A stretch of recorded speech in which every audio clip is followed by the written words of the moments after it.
We watched the Odyssey. You ought to see this movie. So let's talk about some facts. All right, we're starting out with a budget of $250 million for this movie. Big budget, huge.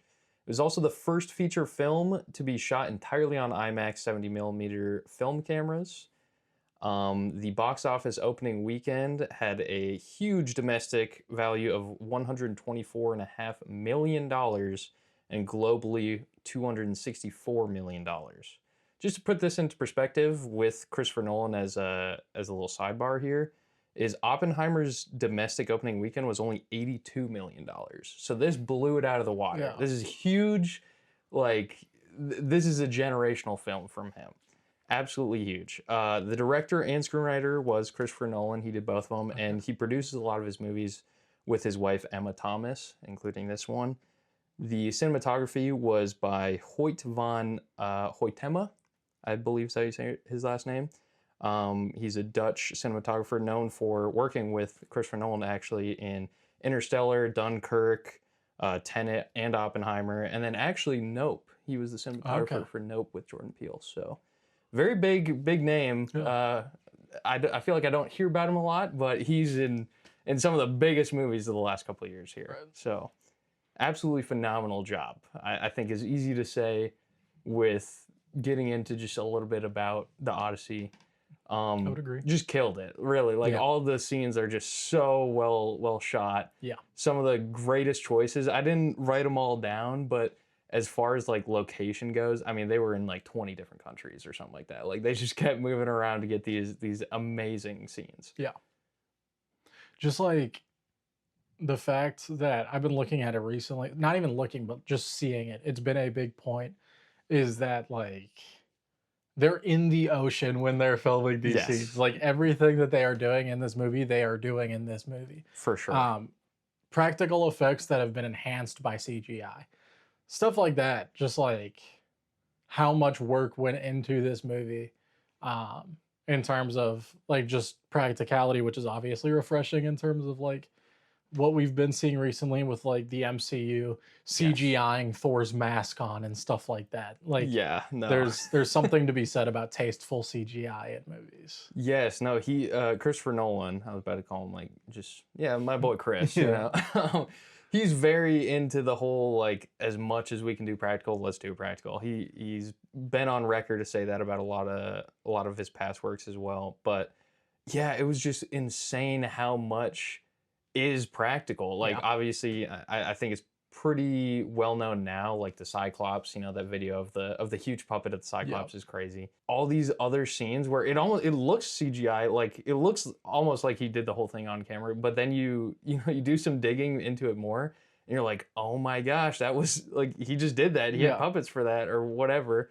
They were actually filming on the ocean, that kind of thing. Yeah. Like it's crazy.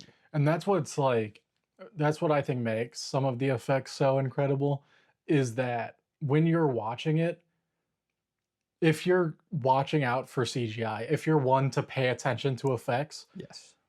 you're watching these scenes like as if they could only be done with CGI. Like watching the movie, you're like, that CGI is incredible. Mm-hmm. That's why. Literally, yeah. No, he killed it. I don't know what to say else as far as like production value goes. Like, he very obviously spent a lot. I mean, $250 million is a lot for a movie. He obviously put a lot of budget towards it because he wanted to make it like this huge spectacle. And as far as the production quality, I think that's pretty obviously seen. I mean, stuff like this is not commonplace at all for movies nowadays. It's just it's very refreshing, as you said, to see someone willing to put in like all the effort. And I think this kind of ties to how he was actually set to direct Troy, the 2004 Iliad. Okay. Production adaptation of the Iliad, and he ended up losing the director chair to Wolfgang Peterson, I believe is his name. Okay. Which I don't think there's any bad blood there by any means, but I remember reading up that he was pretty excited to do it. He actually thought he was a little like underqualified to take on something that big. And then I think the next year he literally just made Batman Begins, Right. so which is like I'd say a pretty pretty all right movie, but very big for someone who was claiming that they weren't ready for something like Troy. But I mean, it makes sense considering like um, Christopher Nolan has a record of making fantastic movies, but if we're being real here, he had the Batman trilogy, which is a fantastic movie. For a long time, was seen as a fantastic superhero trilogy. mhm, It's some of the best superhero movies of all time. It's yes, something that I feel like was brought up throughout like the highs and lows of the MCU. oh for At sure, its craze was like, how do we compare this to the best superhero movie we've ever seen? But I would say that Christopher Nolan's real legacy didn't start until Inception, which I think was a bit later. I think like 2013 or so, I want to say. Should yeah. we fact I check don't that? have I don't have the facts entirely for that, but that sounds about right. Like somewhere in that early like 2010s era. 2010. I was gonna say I was about to say 2011, but 2010. Okay, yeah, so pretty like not that long after actually. Yeah. But yeah, I mean he's a giant in the film industry. Like everybody obviously know. Like people who aren't into film like discourse know of Christopher Nolan and Yep. his movies. Like he's a huge name as a director, and I think for good reason. I mean, like he's made some absolute like maybe masterpieces isn't I don't know how far I want to get into that, but um I'll say it for now. Masterpieces. He's made masterpieces of movies before. And I think he's probably just going to continue to do that. He's one of the only directors that's willing to go as far as he does Yeah. to get stuff going. Okay, so some amazing acting performances in this movie. I think it's safe to say Matt Damon does a killer job. Of Like he course. does an absolutely amazing job. And to be honest, I have always been kind of iffy on him. Not that I think he's a bad actor by any means, but I don't know. I felt like he was kind of one dimensional sort of for a long time, but then I kind of was looking back at it after this movie. I'm like, okay, I've just not been giving him his flowers because he really is just great. I mean, Yeah. absolutely stellar job playing such a character like this, especially in the way that they decided to write him. It's just he's very convincing. Like Yeah. he just kind of kills it. I don't know what Yeah. to say. And then Tom Holland, of course, pretty. I think it's a pretty good job for how it was written and everything. I would agree. Um, there are some more criticisms I have for his character, but I think that again that's mainly for the writing less so Mhm. than the actual character performance. I think he does a pretty good job for what they told him. I believe Anne Hathaway. I mean, she's just the best. I think Yeah. it's pretty undisputable that she's just amazing at being an actress. She is a generational talent, Of really. course. Like, there's no other way to describe it. Just fantastic acting all the way through. Insanely star-studded cast. I'm starting to get worried. Not to get too into it, but just how many movies she is in right now. Like my end of the year is gonna be Zendaya. I'm gonna be talking about end of Too year good. recap is just gonna be like Zendaya- Zendaya. the Like, just gonna drama, keep going. which I loved. This is one of the biggest, probably the biggest release that's happening this year. For sure. The only thing rivaling it, probably Spider-Man: Brand New Day. Zendaya's in Yeah. that too. She is going crazy this year. Euphoria season 3 just ended, like Mhm. which that's its own conversation, but she's all over the place. You cannot get away from Zendaya this year. I'm here for it. Dune 3. I'm here for it. I'm here for it. Dune 3. Robert Pattinson's in that as well. Obviously Zendaya. I think he's in that one, right? Dune 3. I think thought so. I saw him in the trailer. think Either so. way, he's in this. He's in the drama. Like it's He's insane. also he's on back on the come up, which is so weird to say because it's Robert Pattinson. Like Yeah. everybody knows who he is, even if maybe he had that like decline in career relevance, I guess, after like Twilight. Which to be honest, that's kind of when I started liking him the most. Like Yeah. when he was doing like The Lighthouse, I'm like, dude, what are we doing? This is amazing. I didn't know Yeah. you had it like that. And he's just back with that fire in him, and I love it. He's actually such a good actor that it's so nice to see him like stepping into these more serious roles, I guess. Like I haven't seen the drama, so I can't really speak on that. But even we brought up the Batman in the last video. He Yep. was absolutely amazing in that. He's playing such a serious and like low character, which actually probably was pretty close to the Twilight era like acting, but he takes a step above, Yeah. really. And he plays such a nice like antagonistic character in this one. It's such a good little, I don't want to say side plot, but like, sort of a side plot, but it's so captivating every time he's on there. You want to like you want to know what he has to say because you want to dislike him. Yeah, it's like, I know you said you hadn't seen it. Coming from the drama, that the character that he plays in that has a lot of depth to it. It's an incredible like movie, in my opinion. It's an incredible performance by him. So then to go into this movie, he really does fit into the character so well. He's almost unrecognizable in every role that I see him in. When I see him in the Batman, he's not the same character that he is in the drama, and he's not the same character that like Mhm. every performance that he does, he He just embodies switches the it up. character so well. He I don't know if it's like the best comparison, but he's kind of like a Christian Bale of our time. Like not our time, because obviously Christian Bale was the Christian Bale of our time, but Yeah. he has the same kind of level of like, wow, he can really just turn it on a dime, huh? Yeah.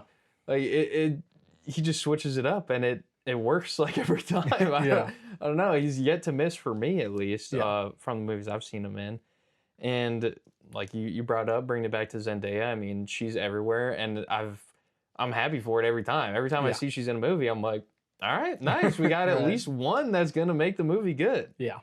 But even like some, I don't want to. It feels bad calling them legacy like actors, but like John Leguizamo, he was in this movie. I think he did a great job I agree. as like as his little side character, and I think it's so nice to have a movie with so many big names where I think, at least for the most part, like looking or like thinking back on it now, I think all of them performed well, Yeah. which is not usually the norm when it comes to getting so many big names together. But I can't really think of like a standout bad acting Yeah. in the movie. Yeah, no, I think it's like, as far as acting goes, it's about as close to perfect as you can get. Everybody shows up, they do their job. I honestly don't have a problem with Tom Holland. Like you said, there might be some issues with the writing, but I really just didn't mind the character at all. Everybody in this movie just brought their best. Yeah, yeah. Actually, it's funny that we just said that because I'm gonna bring up one bit of acting that I think is more funny. It's really not like bad acting at all, but it's funny to bring up is John Bernthal's in the movie, and I will say he seems to be a very one-dimensional kind of actor. Yeah. Um, he's not in the movie for like that long, but he does show up a fair amount. And he's very good at playing like the one or two characters that he does play. It was so easy as like a Punisher show fan. It was so easy to make like see the same little nuances that he does in that show to this movie. I was like, oh yeah, Yeah. that's John Bernthal. He does that. I'm not really into like The Walking Dead, but I've heard that comparison too. Like he always goes back to playing Shane from The Walking Yeah. Dead when he's in a movie as well. Yeah, John Bernthal, I don't have an issue with him in this movie, aside from, like you said, he is John Bernthal. Yes, yes. John Bernthal will always play John Bernthal, but when you need him in a movie, he shows up. For Like, sure. that's the I thing. mean, he gives it his all. Yeah. I can maybe get into some background on it later. I'll bring it up now. When they're in the horse, everybody knows this is a crucial part of the story, right? So they actually did that and they submerged it underwater and everything like that. Like people, when they were shooting, they were in freezing water. And I heard this interview with Matt Damon, and he was talking about how like when Christopher Nolan is getting into a scene like this, he doesn't really know what to set the tone with. He's kind of just like, let's show up, let's shoot it, and then we'll figure it out. Mhm. So no one really knew exactly how they wanted to play it. And apparently John Bernthal is the one who kind of like set the attitude for everything. Cause they got into one of the scenes where they're quickly like filming through the horse, and they're showing all the people like in the water and whatnot, as it's like, you know, on the beach. And it's freezing water. Like people are literally shivering, like blue lips, everything like that. And they got down to his like point of view where the camera's just looking at him, and I believe it was Christopher Nolan or like one of the other assistants or whatnot was saying like, hey, do we need to like cut it, get him warm and like reset the shot? And he was just sitting there like huddled up and he's like, no, shoot it right now. Like I'm ready to go. Let's get this done. And apparently after that, everyone was like, all right, we're all in. Like we Yeah. got to do this now. So it's just so nice to hear about actors who like want it that badly. Yeah. You know, like he was so it seemed like he was very happy to be in this movie. And that's great. It seemed like everybody was like ecstatic to be in such a big Christopher Nolan movie. I mean, bigger than Oppenheimer, right? So like that's like that is it'll be interesting to see how we go from oh Oppenheimer's the standard of like this is a spectacle movie. Like you have to reach this if you want to get to like the highest tier. But now like that this movie came out, even though I don't know if it'll like perform like lifelong as Mhm. well, like this might be the new standard. Yeah. Um, I think Oppenheimer had a lot of benefit going for it because of Barbie, the whole For sure. Barbenheimer thing. Yep.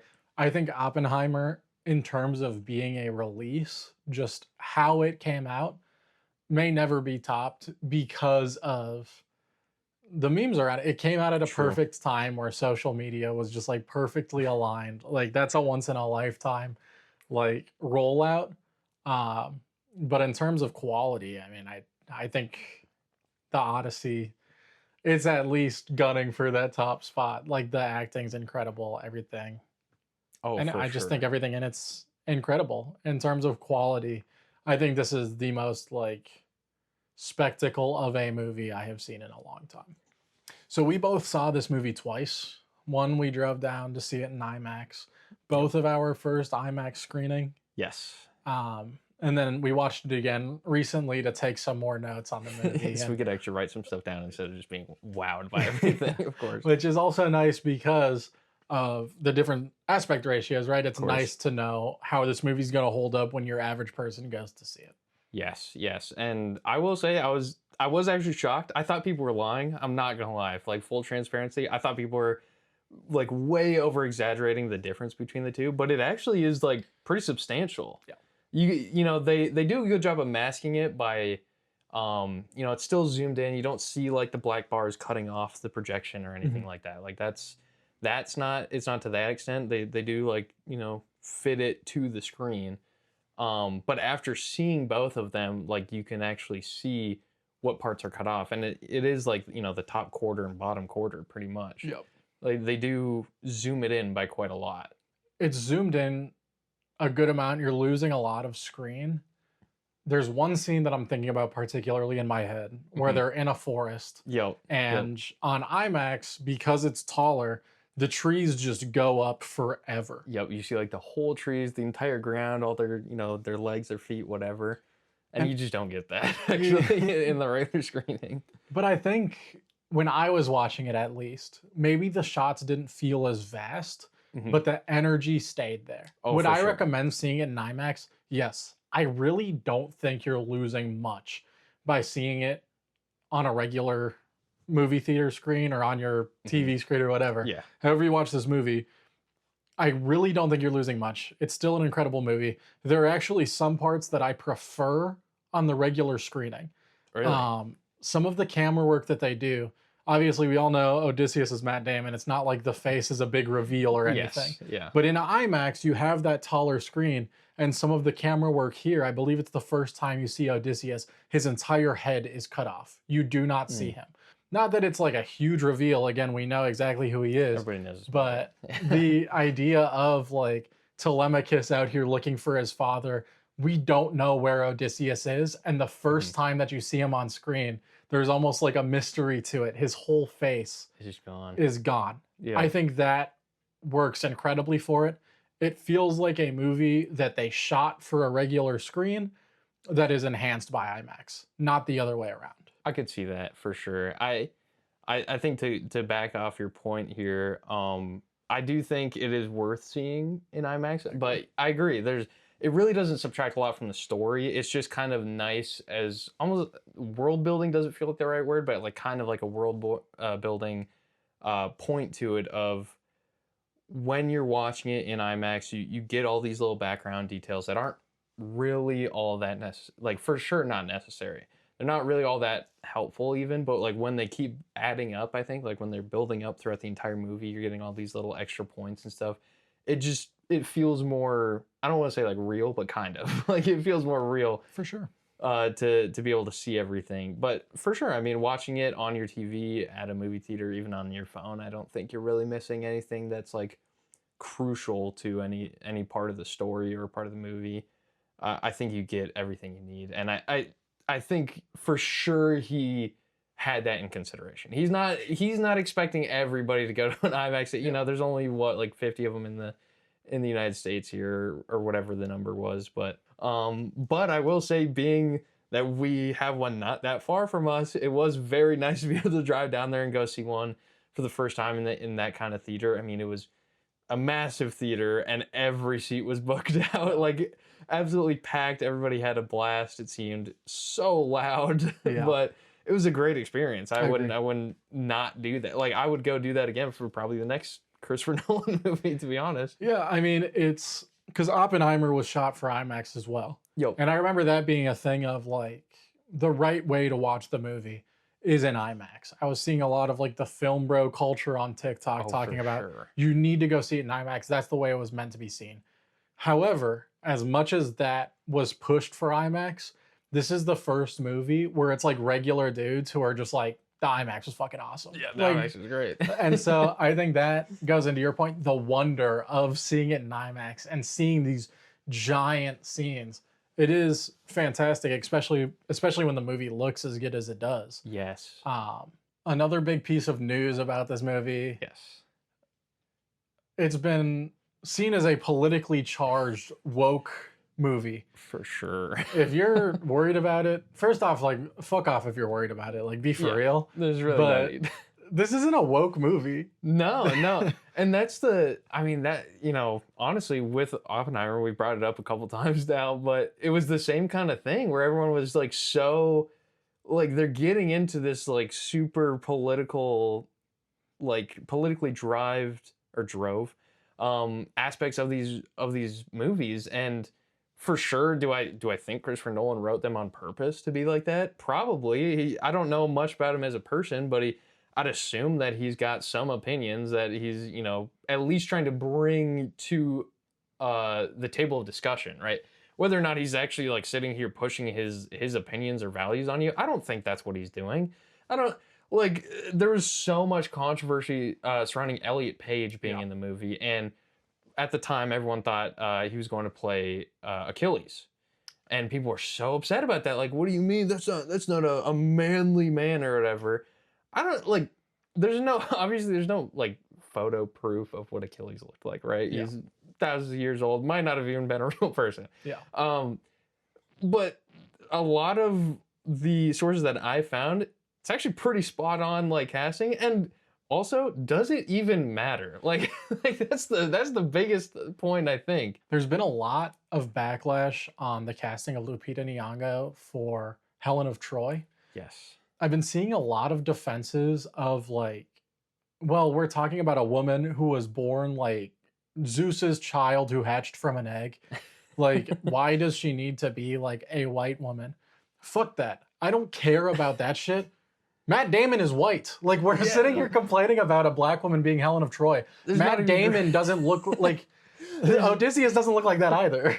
Yeah, no, it's so funny because people love, at least at the like when this movie came out, people love to compare it to Troy as like oh, this is the retelling of a famous Greek mythology story, and it's like the casting's not even right or whatever. Even in Troy, the one that people like, or you know that these people who are dissing this movie liked, everyone was white anyway, or like some kind of European.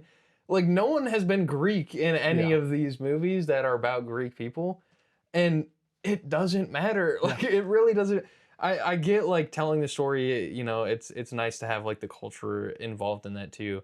And I'm not dissing that in any way possible, but like being mad that Lupita is Helen of Troy when I haven't seen any kind of discourse about how people don't like Matt Damon as Odysseus. Like it's obviously there's some like racially charged things there, which is just so absurd to me. Like it doesn't. I think she does a great job.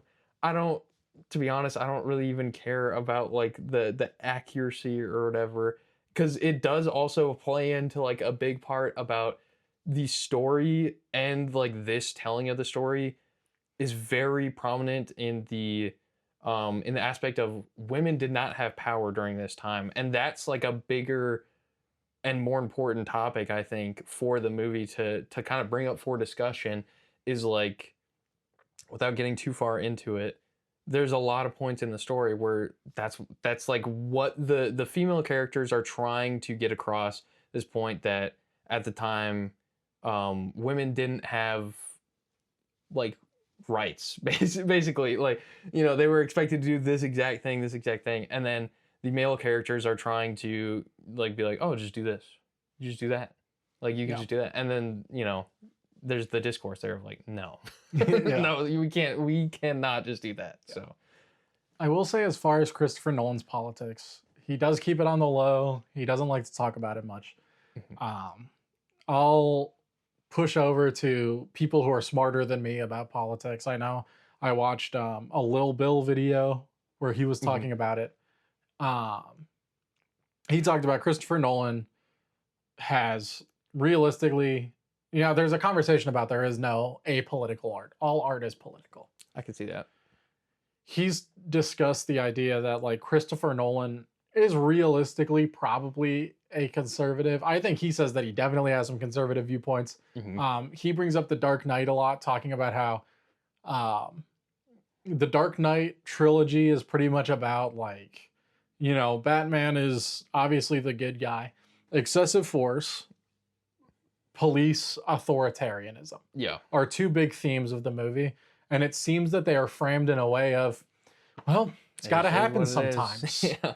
Um, so if you're concerned about this being a woke movie, like realistically, I don't even think Christopher Nolan is a woke director by Yeah. any means. I think that this is coming up with a theme that's been happening lately of bigots are getting more and more openly bigoted because it's okay to complain about the woke mind virus. Yeah. If you think The Odyssey is a woke movie, it's because there are black women in it and it's because there are trans people in it. Yes. Nothing else. There's That's there's it. nothing else about the movie that pushes it in any kind of direction. Yes. If Yeah, like it really just, I don't see those viewpoints at all. So for scores, for the movie out of 10, um, I'm feeling it. It's a 10. It's a perfect Oh, movie. I just wow. don't think there's anything Holy really wrong with it. dang. Okay, interesting. Okay, I'm pretty similar. I didn't give it a 10. I'm very picky with 10s. And as a person who like grew up really liking Greek mythology, um noticing the differences did put a damper on it, a little bit. I thought I would hate it a lot more after the second watch, because the first watch I just loved it. Like, the movie is just fantastic. There's no denying it. It's such a good movie. It's a great experience to go in theaters if you can. But through the second, like before I went through the second time, I was like, okay, now that I get a chance to actually like think about the differences, I think I'll probably like it less, and it might even drop down like 2, 3 points, just because I'm into that and I wanted it to be as close as we could get. That being said, even with the differences, I think for the most part, mainly the biggest problem is just Odysseus being so different, and them making him like a lot more like humble, like war veteran-y. It's like a pretty big change, and I think you lose a lot of the point of like Odysseus not being a character that you're supposed to like love, because he does do like fucked up stuff. Um no, he's supposed to be morally gray. And I don't know. I don't think they do that to a great extent, but I'm still giving it a 9. Like, I cannot physically go lower than that. Even with my complaints about the differences and whatnot, the story just, it flows so smoothly. It's like some of the best emotional beats in recent times, and like some great solo monologues and Yeah. performances from some of the characters. Like, it's just so good. Yeah. Like, there's really nothing to say. Maybe if we're doing like decimals, I'd probably give it a 9.5, to be honest. But other than that, just 9 out of 10 for me. It's just so good. Yeah, I'd say I was kind of the opposite of your experience where like Okay. I went in the first time and I was like, this is a perfect fucking movie. Like I have no complaints. Um I'm like, I'm gonna have to sit on it and think before I get my score. Hmm. And then I went to watch it again. And after finishing it, it like just confirmed what I had already thought. Like I was like, this is gonna be a short ass. I was wrong about it. This is gonna be a short ass, boring ass video because I have It's just nothing to say. good. It's just a good movie. Yeah, no, it's like 2 hours and 2.5 hours of recording or whatever we're at right Yeah, now. it's actually so long, But no, I mean it's good. There's a lot to talk about it. We yeah, did like a crazy in-depth breakdown of the plot, which yeah. I um think the movie deserves it. I it for mean, sure does. I mean, it's an incredible maybe it's movie. like early to say, but I mean, this is going to be like a generational movie. I think like this will be not that Troy is brought up anymore, but at least on that quality, Yeah, probably like an Interstellar level. To be honest, like yeah, this was a crazy big movie in the making. I mean, if you want to talk about marketing or whatever, like this has been everywhere for yeah, months now. Like it everyone seems to have been hyping up this movie. yeah. So many people were excited for it. And I was talking to Adam about it, friend of the show, after we viewed it the first time, and we were talking about. I really hope Christopher Nolan does adaptations of other Greek stories. Like if he did like an Argonauts movie or something like that'd be so cool because it would you don't even have to do it in like a world building like oh they're all in the same universe or Hmm. whatever. But there are some characters that like change drastically depending on the story. Like Cersei, for example, is supposed to be, if I remember correctly, very like kind and like nice to Jason and the Argonauts, specifically Jason, I believe. And you know, in this movie we get a very much a lot more like a lot more broken version of Cersei where she's like you know, she's like, oh, these guys are pigs, like this is their true form, you know, and it works good, but it'd Yeah. be nice to see like the tonal changes there. Okay, let's talk about some spoilers here. We're getting into the meat now. Okay, to start off, I timed it when I was watching it the second time. I kind of was paying attention to it the first time. It's 20 full minutes before we get a like a current time Odysseus in the Okay. movie. It is 20 full minutes of just I think they show one small clip of like the hunting of the boar, but I mean that was obviously in the past. Yeah, it's 20 full minutes until we actually get Odysseus in like the setting of the movie, Mhm. which I thought was kind of crazy. I don't know how it exactly would link up to like on paper how the storyline would work there, but I just thought it was something to note that there's just so much of the start of the movie that isn't including Odysseus at all. It's mainly Telemachus, Tom Holland's character, kind of perusing around Ithaca, and we get like a nice little setting of okay, these are the problems that are happening now, and then we eventually get into why they're happening. Yeah. Which I think works great for the movie. I think that hiding Odysseus more in the movie is just like a good choice in Hmm. terms of storytelling. When we're watching Telemachus, when we're watching Telemachus asking about his dad, Yes. looking for him, doing whatever, all this stuff about like we don't know where he is. He's been gone for X amount of time, whatever. And the whole time we are also like left in the dark. I Like, think that yeah, works where is he? very well. I think it does. It works tremendously for like this telling of the story. I'll get more into it later, but it doesn't. This whole thing is kind of like there's some creative liberty in how the story plays out, but I do think it works. At least this part of it works pretty well. It's nice to get a like a side character who's also kind of a main character to have his time in the spotlight before there's any kind of like contention there. I think it works really good for that that aspect of it. And we also get some, you know, Robert Pattinson. We get like the quarrel is nicely laid out at the start, so we get to see this kind of like background plot play out, and we get a nice little storytelling of that before it would be just kind of like weird. Like if they chucked in like the start of that halfway in the movie or even like a third of the way into the movie, it would work a lot worse. Like it just Mhm. wouldn't really make any sense. So I think it's good that they played it out that way. I think we get a pretty good introduction, like you were saying earlier, with when we were talking about the screen differences. We get a pretty good introduction to Odysseus. Um, even when we get to the current day one, and he's like just walking along the beach, like it's cool to see just how different like his situation is versus like the current day Ithaca, what that's going through. It's obviously going through like a huge battle over power and whatnot, and it has been going at that point for like 3 years or whatever. And then we get to just a picture of him on Calypso's beach, and it's a very nice little shot that they do there too, where he's just walking along in like ragged robes and Right. whatnot.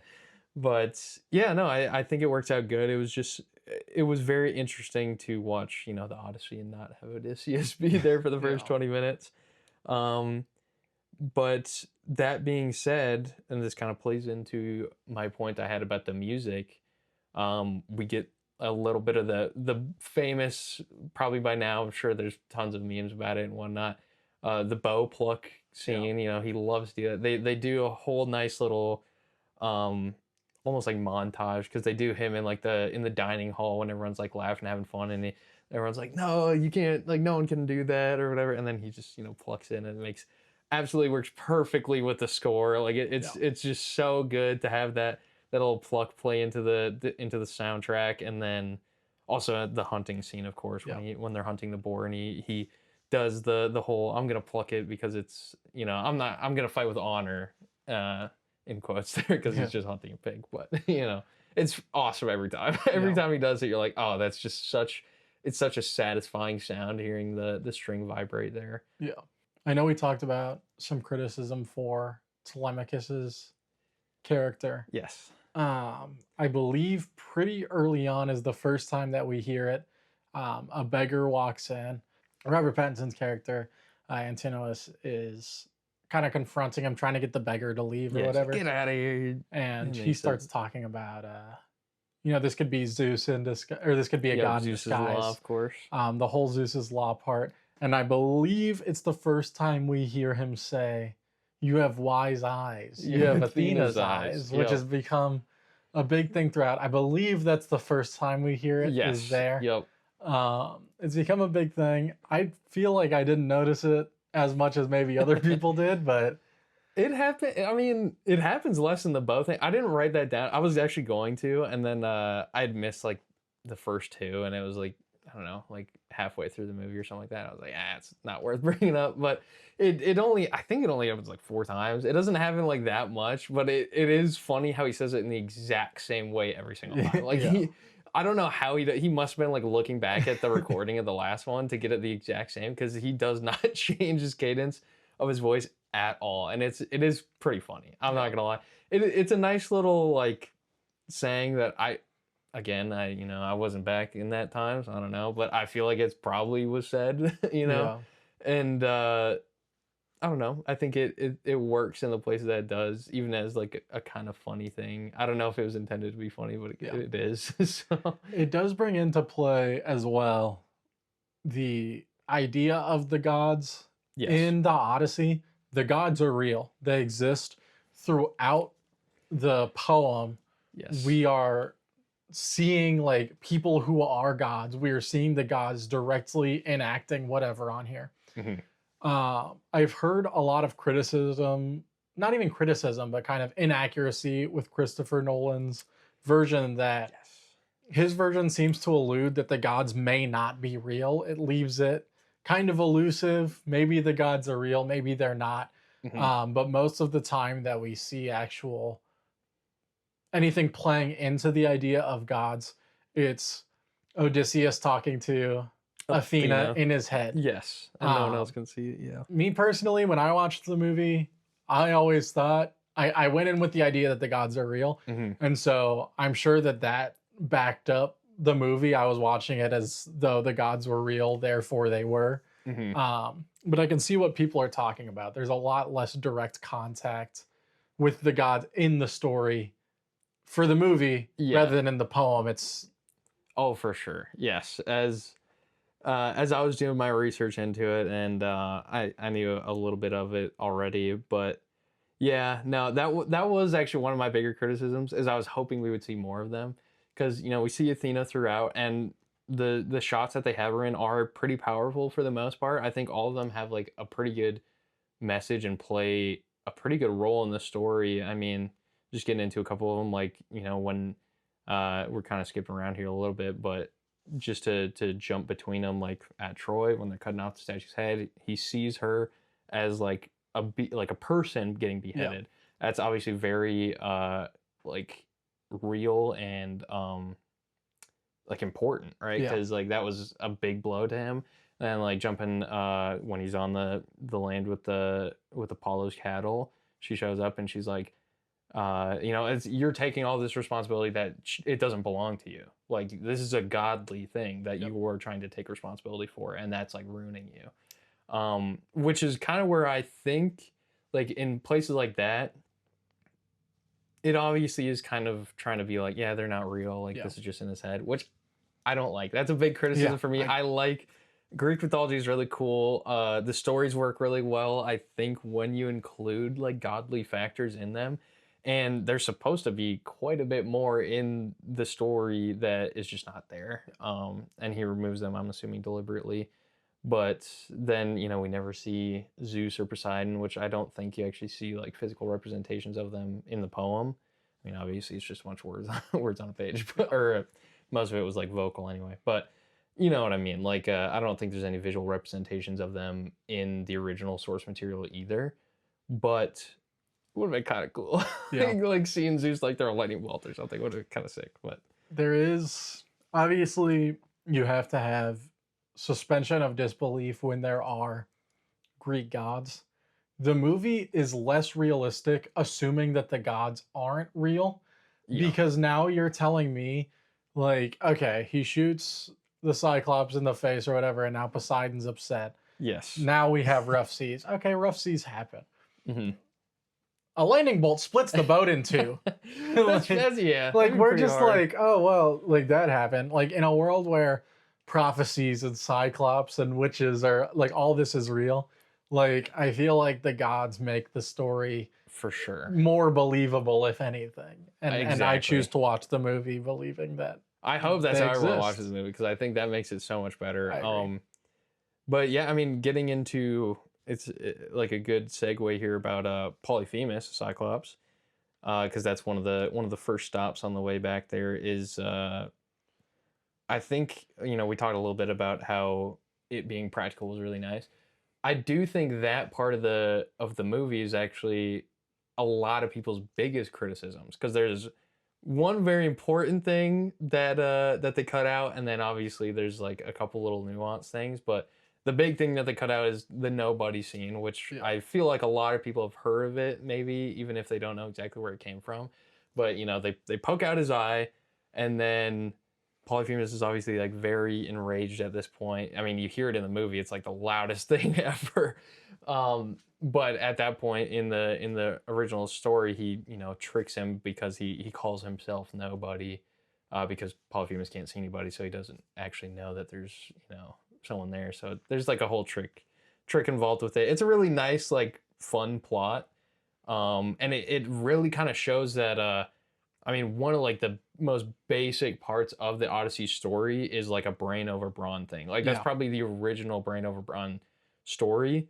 Um, and I think it usually does a pretty good job because Odysseus is not meant to be weak. He's obviously very strong. He can string the bow that nobody can. It's supposed to be like 200 pounds of draw force or whatever. It's supposed to be a very heavy bow. And the reason that he gets, like, he can draw it isn't just because he's smart, is because he's a very strong guy. He's a soldier. Like, that part is not left out, but it's the story is mainly focused on how he uses his like cleverness, his trickery and whatnot to get through all these like hard aspects. And they kind of just cut that out for at least for the Cyclops scene and a couple other ones where they poke out his eye and then they just run out. They don't even I understand why they didn't because I'm pretty sure they used real sheep for that. In the original story they're supposed to like they're supposed to be big sheep and then they hang from like the belly of the Mhm. sheep and they get out that way, which is I don't know, it would have been kind of hard to shoot that anyway. Right. But yeah, no, they just sneak out and then he shoots him in the eye Yeah. and it gets mad, but it's just kind of weird. Yeah. I think like you're saying, Odysseus's intelligence, his strategy, Mhm. his wits are important to the character. For sure. They, I think, try to show that by having the bales on their back and everything. Mhm. Well, then we still need a way for him to offend Poseidon, so he shoots him instead of, Yeah. in the original, I believe he yells his name, his actual name, back at the Yep. Cyclops, Yeah, which he is tells him. how Yeah. he tells Poseidon that, like, You gotta this is who kill this wronged guy. me. You gotta kill this guy. Yeah. Um, but that's supposed to be, it is important to the story because one question that I was wondering before I did my research, as I was watching, I was writing my notes. Why do the gods favor Odysseus so much? He does nothing but, like, getting into it later. A big plot point of the movie is the Trojan horse violates This is Zeus's the law. law. Yep. He shoots the Cyclops in the face. The reason Odysseus wins the favor of the gods is Athena's protecting him. His wits, his strategy. I know Athena's kind of generalized as like the goddess of wisdom or whatever, Yeah. but there's so much more to her that is kind of everything that Odysseus is supposed to embody. And that's why she protects him throughout the story. That's why Yes. he wins over the favor of the gods. And that's really not shown here. It kind of just seems like, oh shit, he's wearing my pin. Like it's Yeah, kind of no, like, that's my boy. yeah, Yeah. No, they do like I'm hesitant to use something like character assassination cuz I don't know, like I think the way that he's wrote for this movie works out well. But it does, like, to be honest, if we're comparing it to like the source material and we're just grading it on that, it's a pretty lousy adaptation of it because they kind of do like ruin the character by making him he's almost like a PTSD like war veteran kind of character where he's a lot more like solemn and like almost like noble in some aspects where he's like always feeling bad and about what he's done and whatnot. Whereas I mean, if we're looking at like how he's supposed to be, Odysseus is not supposed to be a good character like many other Greek stories. He's not really a hero. Like he's included in the Greek hero like pantheon if you want to call it that, but he's like he's conniving, he's pretty evil at some points, like definitely a morally gray character. Like he's yeah, not supposed to you're not necessarily supposed to be like, "Oh, this guy's awesome. Like this is amazing at what he's doing." Cuz I mean, even like before the story of like the Odyssey and more into like the Iliad part of the story, I mean, he was like basically a spy for like the Greek army. Like he was doing some pretty like assassinations, that kind of thing, like framing.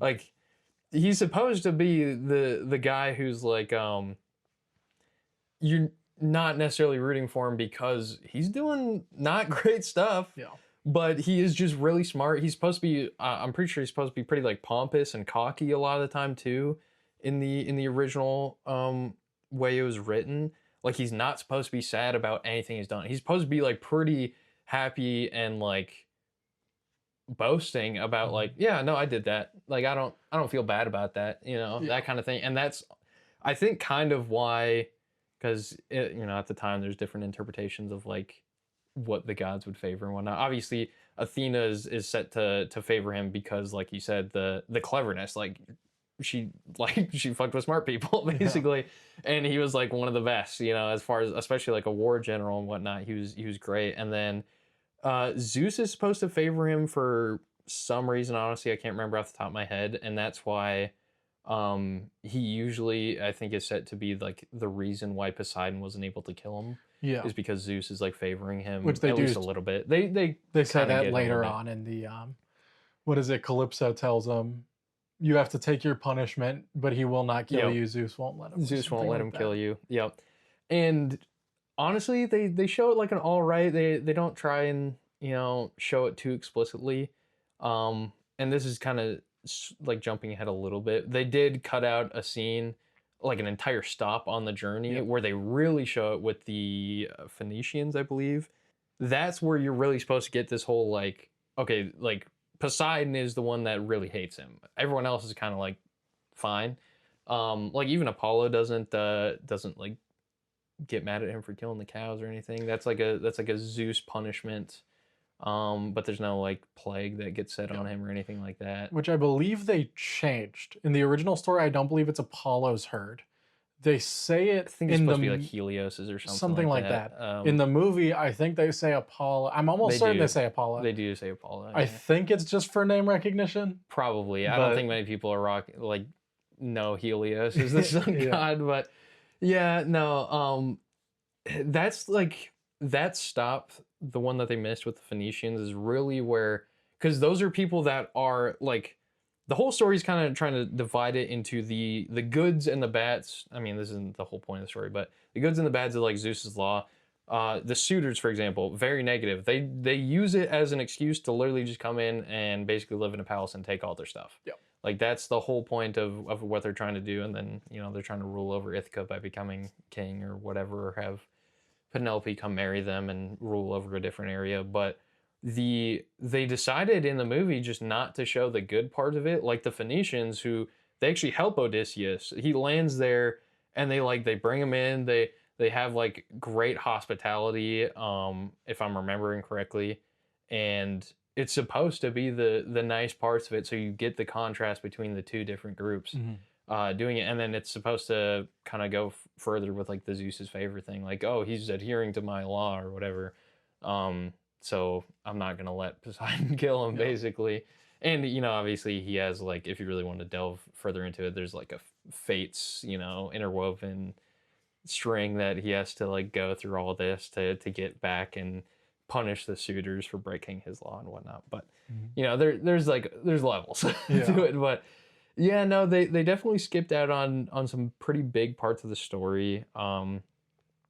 Mainly just the character for me, like having him be so solemn and just kind of like just another like soldier trying to get back home was very weird. I don't want to rate it necessarily off the source material, because it if you made like a just pure one-to-one of the Odyssey in modern day, like I don't think many people would probably Yeah. like it that I mean, much. that's every book, right? Like Yeah. all books that get adapted are cutting something out, and it's just the truth of making a movie out of a book. Some things aren't going to No, for sure. exist in the same way. So the second trial that Odysseus faces Mhm. is the Island of the Giants or whatever they're called. The Lastrygonians, yes. Yeah. Yep. This is one scene, honestly, that I'm so glad that I saw in IMAX. I think it looks It great looks so on good. it looks great on the regular theater. It's a Yes. great portion. Like I said, this is where you get those giant trees that just keep going up. The You see scene their is, oh, full bodies on yes. IMAX as well, which is something that you don't really get as much on a You get a regular couple like screen. quick shots, but yeah, Yeah. nothing crazy. Aside from that, I think the scene is good. It's a nice action scene. They walk up, they start running away. Whatever. There's not too much to it. Yeah, most of his group, his little brigade, just gets slaughtered. Like Yeah. 2/3 of them. He loses all of his boats except for the one he's on. Which is, I believe, when I was doing my research, they cut off an island that they visit with the lotus flower eaters, Yep, that's completely moved into Calypso's island. which he loses like He's half of his crew to like the lotus flower because it's like it's just drugs. Like you eat them and you're like, it's fucking awesome here. yeah, I'm never I don't wanna leaving. leave. I don't want to go. So Yeah, because sorry to cut you off, but like that is the ideology of the crew at the start, is everybody wants to get home yeah, really bad. They want to get back to their family. They want to get back to their homeland. And then he's supposed to lose people along the way, as like it's kind of clearly, I think, settled out that way. And yeah, you get the lotus flowers where that's where he loses some men, not because like they die. It's just right, because they start eating it and they're like, I don't really care about going home anymore. yeah, Like I'd rather just stay here. yeah, And that was, again, I think a pretty. I think that would have worked pretty good in the movie if they kept it, to be honest. But they decided not to, yeah, and then they just killed more people at the Lastrygonian area. yeah, Which I think, I mean, there's some cool scenes there. I do think it's like mad weird, and it ends up being kind of like strange when you're watching it, that there's just the kid, and then he screams and he runs away, and literally 10 feet behind him is the yeah, entire Lastrygonian giant yeah. army, and they all just come out and they instantly like kill everybody. Yeah. I will say one thing that I do like is this is kind of the first time, in the Cyclops' cave, Odysseus recognizes that he needs to sacrifice men if people are going to leave. Hmm. So he has them run out and like split and do that so that he can only grab a couple of them. Hmm. This is the first time that it really is like Odysseus is watching these ships go down. They are going to kill his crew, Yep. and he's kind of just watching as they leave.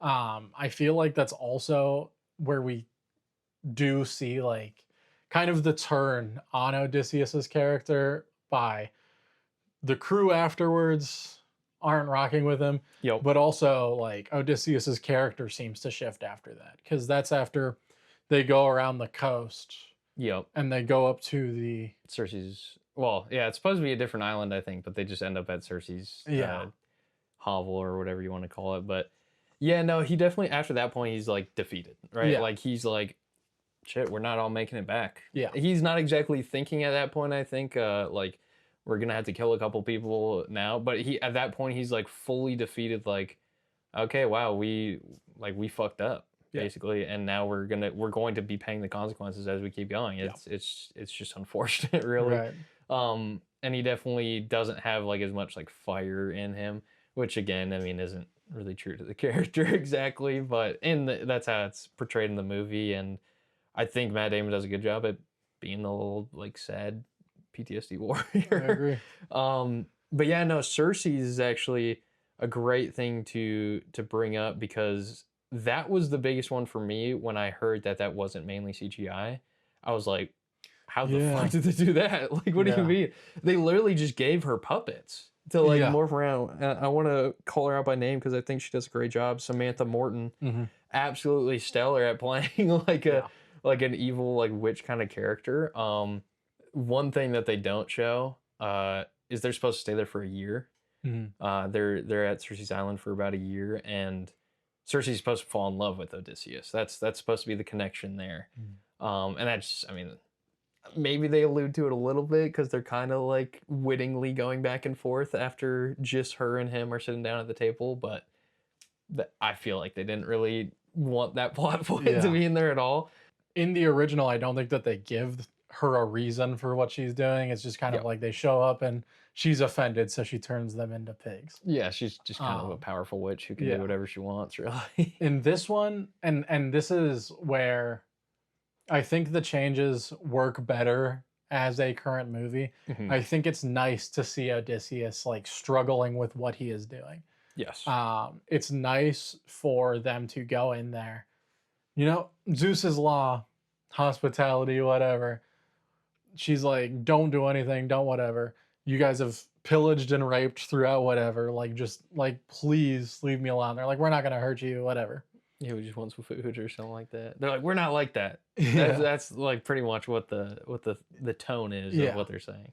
And there is one great scene that I like. Again, this is kind of, Odysseus is getting desperate. The whole crew's getting desperate. He goes up, he sees a deer that he's hunting.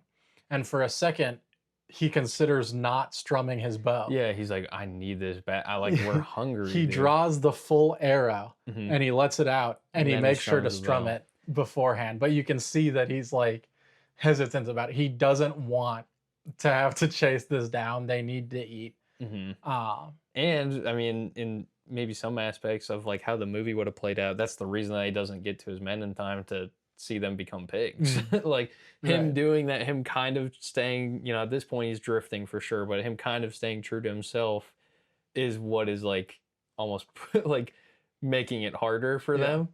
them. Which is, I mean, that's an interesting point to bring up. And then obviously it's just like a dude's ass at Yeah. the end, which is a funny little scene. and then he goes back up. Mhm.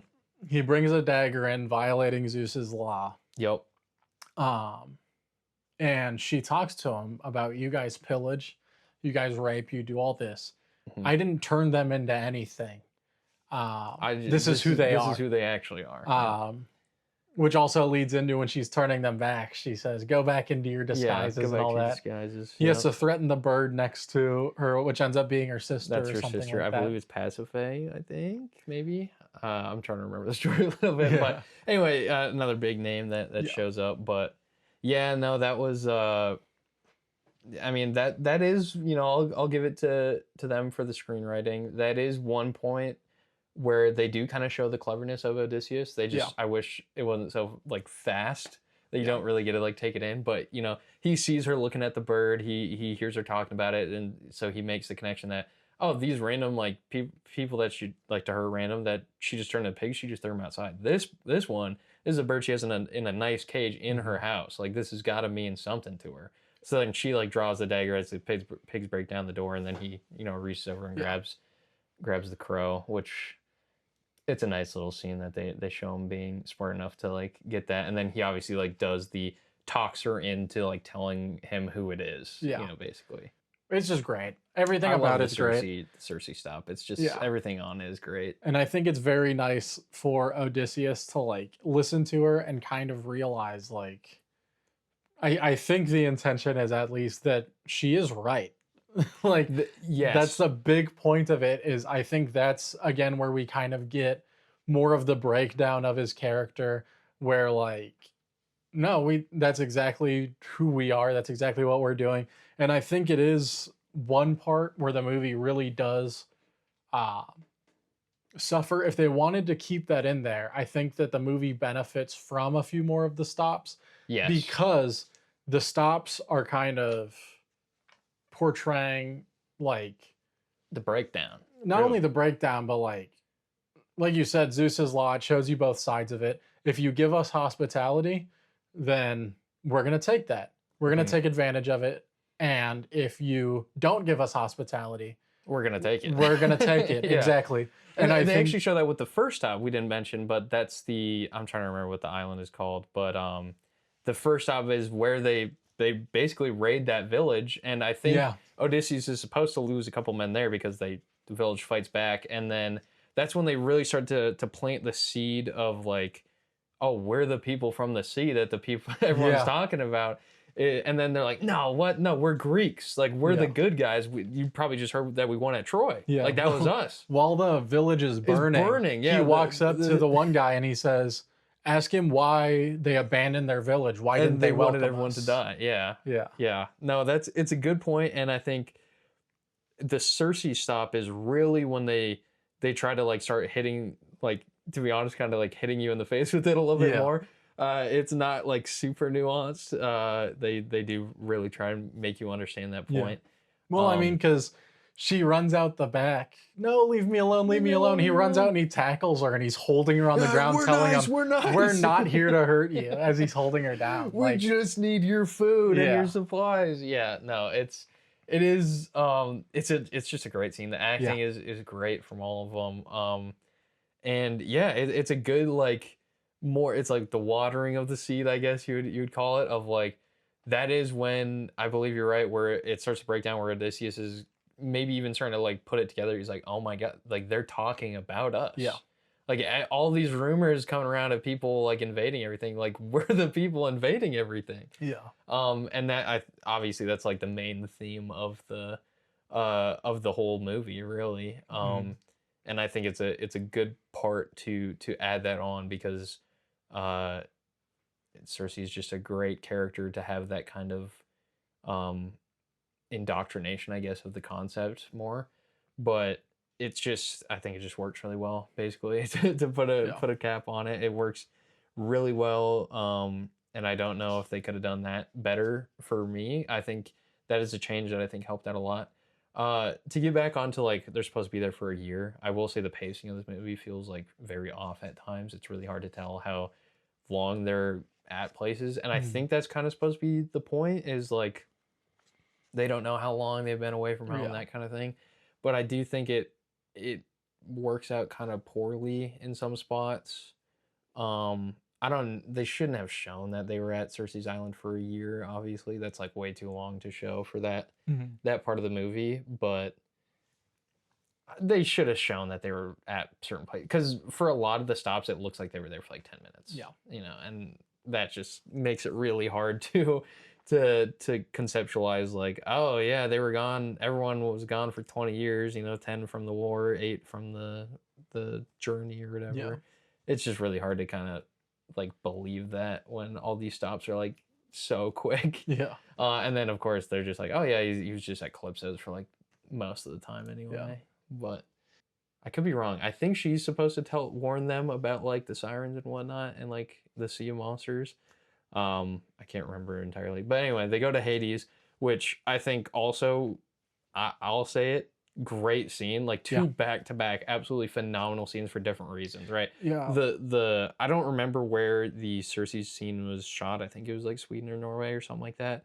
Like these nice like these cliffs on the beach, these nice like grass hills and whatnot, and the little like shack that she's in, and then instantly to we're now at a part where it's literally a volcano meeting with a river, and it's like it's like a black sand beach and everything Yeah. like that. Like it's completely switching the script Yeah. on the setting there.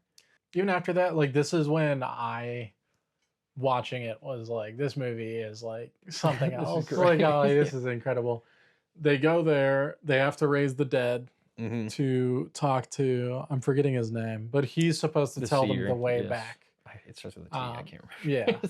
But He anyway. gives them like the prophecy or whatever to get back. Yep. First, he talks to Sinon, who they left outside of the horse, who talks to him about, You lied to me. you You didn't tell lied me to that me. you guys were hiding in the horse and Yeah. that I was there to like basically just be bait. Yeah. Which I will say it was kind of weird when Sinon has the helmet on and he's the shade. It was like impossible to tell that that's who that was supposed to Yeah. be. And then you like you hear him talk and then you're like, oh, okay, and then they like say his name or whatever. Yeah. But, yeah, no, that was a nice part, and then obviously Sinon fires back with some pretty harsh words about like, you lied to everybody, but Yeah. why did you have to lie to me? Like, they're supposed to be kind of close. They both were from Ithaca. He's the one that recruited Sinon and everything like that. Which he's also the reason, out of honor, Sinon and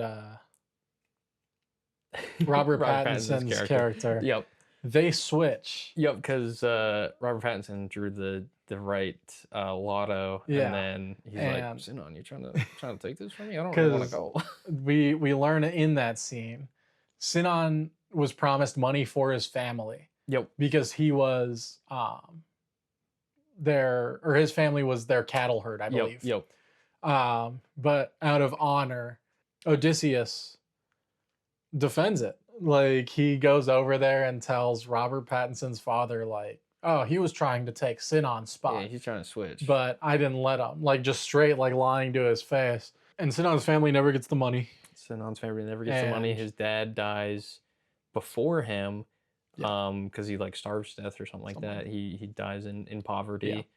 And this is where Sinon gives Odysseus the log lotto. and tells him, when you see him, Give Give him him back back his his shame. shame. Yep. which comes back later. I'm not going to get into it right now, but Mhm. it's fantastic.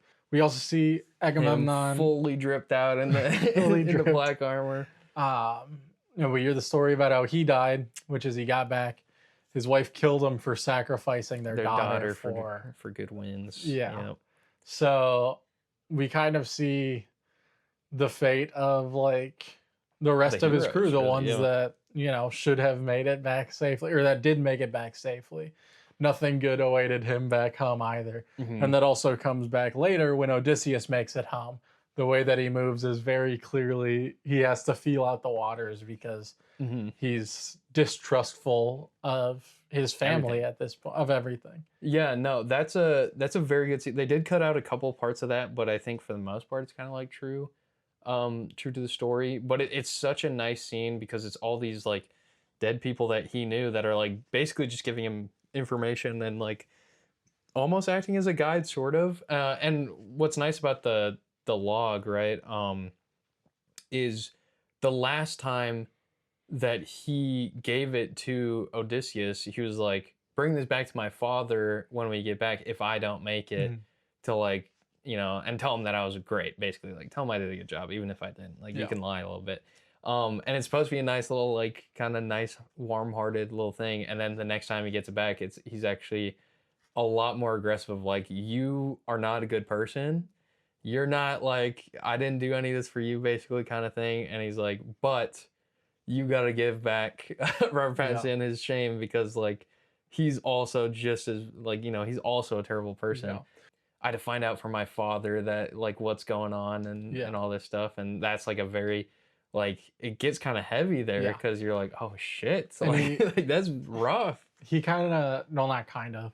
He tells Odysseus, when you get home, travel west and make a sacrifice to Hmm. honor the Honor the ones that people you you couldn't couldn't honor. bury. Yep.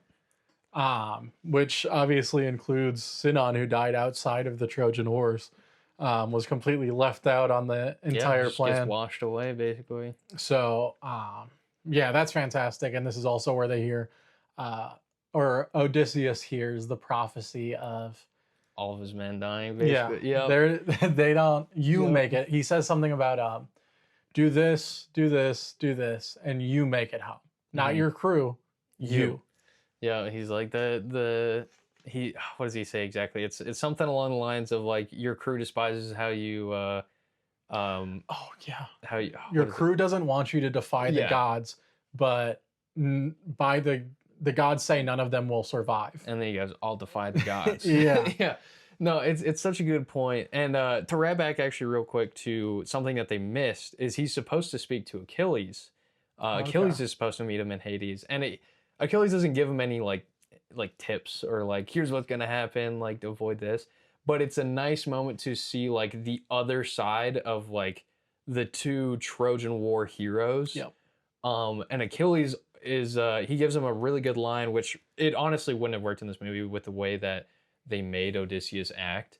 Is Odysseus like spends the first part of the meeting saying like Achilles, you're a war hero. Everybody loves you, even though you're dead. Like you are basically a god. Like you're like a god to your status of recognition and renown and everything. And Achilles is like very solemn and he's like, I would rather be alive and be like a slave than be dead and be a hero. And it's like such a nice little like powerful thing for him to say. And then all he's asking about is Achilles wants to know about what happened to his dad and what happened to his son. Mm. And then Odysseus, I believe, just tells him like, "Oh yeah, your son was like a hero in the war too. Like he did great things." And then Achilles was happy, and he just kind of like fades back out, and he's like, Mm. "That's all I needed." And it would have been such a nice thing to see, but it really just wouldn't have worked. I don't think in the story, unfortunately, Mm. because Odysseus is not gonna be like, "Oh yeah, you're awesome. Everybody loves you." Like Yeah. the way that they wrote the character for this movie just doesn't like he would not say that. Mm. But then yeah, you're right. The seer, I can't believe I forgot his name. Tells him about like, yep, this is what's gonna happen. You can't really do anything about it. And they kind of set off after his men, like his actual men from the raid on Troy, like come forward, and you know they're obviously very upset because Odysseus basically, and like from the like the actual journey home, the people that died then are coming to the forefront, and they're mad at him because he did just kind of like leave them behind because he's a numbers guy. He knew it, kind of knew what he had to do, and even on like the Lastragonian island where he wasn't intentionally making sacrifices, he's the reason that they stopped there in the first place. So like it is still his fault. Yeah. And then they run back to the ship, which is like a cool scene of all the shades and all the Yeah. soldiers running back and trying to get into the boat before they all catch up. I mean, they do it with the Lastragonians too, which honestly is a kind of nice little parallel of like now he's running from his own men Mm. instead of like an enemy, which is Right. kind of cool. But Yeah. After that island, they go past the siren. yep, the sirens are what's next there. Which I didn't notice this on first viewing, Yep. but the sirens are at this point one of my favorite things they've done with the movie. They're going past. Yeah, they good. They cover everybody's ears with wax. Yep, film up. And the sirens don't do anything that's particularly good on their own, Mhm. but the payoff of the sirens is fantastic. So they go past, Odysseus straps himself to the mast or whatever Yep. because he wants to hear it, but obviously doesn't want to die. Mm-hmm. So as they're going past, he's screaming, he's crying. They're playing this little motif in the background. Yeah. And one of the people take the wax out of their ears and he jumps off. Mm-hmm. And Odysseus says something about, they ask him, what did it sound like? And he says, it sounds, they tell you everything that you want and everything that you can't have. And they tell you everything that you can't have is everything that you've lost. Yeah. Which It's is like such a good little like monologue. It's so good. good. And like to bring up the music, which we've only kind of briefly talked about, the music during that scene, it's like they use it a couple times at that point in the movie, I think, but it's like They this use it nice, one. very somber tone. The Sirens music is used one other time in the movie, Is it? and we'll get into that Okay, later okay, because okay. the payoff for like noticing it, Mhm. it's so good, and I'll get into that later. But I promise you, it's some of the best like little details in this movie. For It's so sure. good. No, but it adds so much to like he's like utterly just obviously broken at this. Like everyone's like, it must have been amazing. Like it must be Yeah, so good. And he's like, no, like yeah, this shit was fucked up. And I will say, Himesh Patel, that's Eurycles, that's his like right hand man, yeah, the second in command or whatever. Getting to see like they don't necessarily like swap POVs, but for that scene specifically, they focus on him because they do like they have basically the POV of him looking at Odysseus tied to the mast, and he's yeah, like screaming out, he's going crazy, and then like it's all muted out because he's got the wax in his ears, and then they switch to like outside his perspective, and you can hear like the screaming full on, and they got yeah, the song playing and everything. It's just like it's nice. yeah, I don't know what to say. Like yeah. it's actually just it's so good. It's incredible. Yeah, And then right after that, I mean, you get to like the Sea of Monsters, right? yeah, Shout out Percy Jackson. But you get to Charybdis and Scylla, which is like I think also it's probably one of the more famous parts of like the Odyssey story. Um, it was nice that they don't. A lot of the times, Charybdis, the whirlpool, is shown as like a monster. mhm, I don't think that's like the original intention of it. I do like it when it's a monster. Like I'm all down for more monsters in yeah, Greek mythology. They're really cool. But yeah, no, it's a whirlpool, and you kind of get back the echoing of what the seer told him, and he replays it in his head, and the like his crew's all like, what do we do, what do we do, and he knows that if they go to the whirlpool, all of them die. If they go to Scylla, six of them die. And he tries to what I guess I don't know how obvious it is.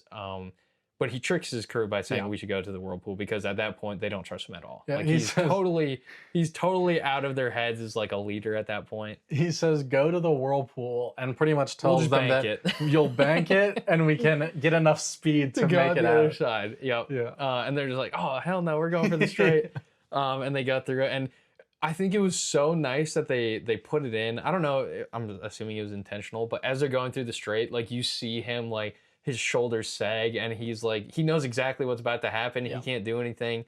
He's not even hiding during like the Scylla attack because he knows that it's not He coming makes for it him. up. Yeah. Yeah, so he sits there and he's so defeated, and the oars break and everything, and um, it's just such a nice scene. It's And then incredible. I did count because she attacks seven people, but one of them just like falls back on the Mhm. boat, and she does take six of the men. I will say a complaint I had. I don't like her model, like her view model, if you want to call it that, Yeah, very I much. saw I a think lot it of people calling looks. it the penis monster or whatever. I don't even know about that. I think it just looks so out of place. Like it looks the most CGI. It was a puppet, so it's hard to say that, Mhm. but it looks so CGI comparatively to everything. Like the Cyclops looked great. I mean, the pig scene looked great. The Lastragonians looked fine. I mean, they're just all in armor. Yeah. But Scylla just looks like very weird, almost like plastic, like Play-Doh-y Yeah. rather. Looks like just a Play-Doh monster. That being said, I mean, it's like it very obviously was kind of like barnacle inspired, like a sea, like an actual sea monster instead of like dragons or Right. whatever else that she's usually depicted as. And I think it's fine. It's cool to Yeah. have some creative liberty like that. I don't think it looked great, but I don't think that takes apart from the scene. Like I think the Yeah. scene is just great. I agree. It's one of those like one of the staple like I know what sacrifice I have to make. I just don't want to make it Yeah. kind of scenes, and I think it plays out exactly like that. That after that you hear Eurycles go like, you knew that was going to happen, didn't you? And you still let it happen, and he's like, well, if we went through the whirlpool, we all die. So, Yeah. like, it sucks, but I don't Yeah. know. Which he then after that he doesn't entirely tell them the prophecy yet, Mhm. but after that they see the island and he's like, we can't go there. We can't go to the island of the sun Yeah. god's cattle. We can't do that. And they ignore him and they start going, so he tells them, He's you like, wanted to know what you they all will said. die. Yeah, you'll all die. And they're like, what do you Um, mean? He's like, you are gonna slaughter. You guys slaughter the cattle. It offends the sun god, and Zeus smites you, like takes you down. and they're like, he's like, just promise, like swear to it that you will not do it, and no one actually says anything, which I think is the point. There's nods, but like that they're going to break Yeah. it. You know what I'm saying? Like it's very obviously put in there that these guys are desperate, as like they need some kind of food or whatever. And at this point, they don't have trust Yeah, in they don't even Odysseus believe him anymore, anymore. really. And then they get the good winds that bring them to the island perfectly. They don't even have to worry about that, and then they're stuck there because the same winds that brought them there make it impossible for Yeah. them to row out. Um, and And I forgot how long they're supposed to be on there for. I think a year or I like a think it's couple a year. months for sure. And I actually do think they do that despite my pacing problems. I think they show that pretty well too, Yeah. because in his narration, because a lot of the movie's narrated about him telling the whole journey to Calypso. Mhm. And he says like, yeah, they held true to their promise for as long as they could, basically. Yeah. But then we ran out of supplies, and Yeah. then he finds them in the pit with the campfire of the cow that's dead. And Yeah. I like Matt Damon does such a good job at portraying this like just defeated like disappointment that he gets throughout like as time goes on, where he is kind of realizing that like, oh man, I guess it's really not up to me. Yeah. Like That's what I was gonna say as well. Is throughout the entire movie, it's kind of made a point that he is defying the gods. Even when we yes. get to Hades, he's like, "Your men don't want you to defy the gods." I know we already talked about that. Hmm. He says, "Then I'll I'll do it. defy them." Yeah. And you're right. That's the first point where he kind of understands that, like, he tells them, he walks away and he's like, I tried to save you. I And did. he just leaves. And Athena comes in and she tells him, like, pretty much, why are you taking this onto yourself? This This is isn't, their fault. Like yeah, they're the ones who defied it. You told them and everything. yeah, Like you are essentially defying us, like the gods, by saying that this is all your fault yeah. because we told you this was gonna happen because like it's our will or Mhm. whatever. And he's like, that he's this whole time he's trying to fight against like a prophecy and whatnot. Yeah. Um, and yeah, that was the point where he's like, he doesn't say it. He's not fully like into that because I don't think he ever fully accepts that like he can't do anything. But that was it where he's walking away. He's like, I tried. I really did. I tried Yeah. to save you guys. And it at that point, I will say the first time watching it, that's when I thought you were literally just gonna see like a lightning bolt in the pit and they all just like die instantly.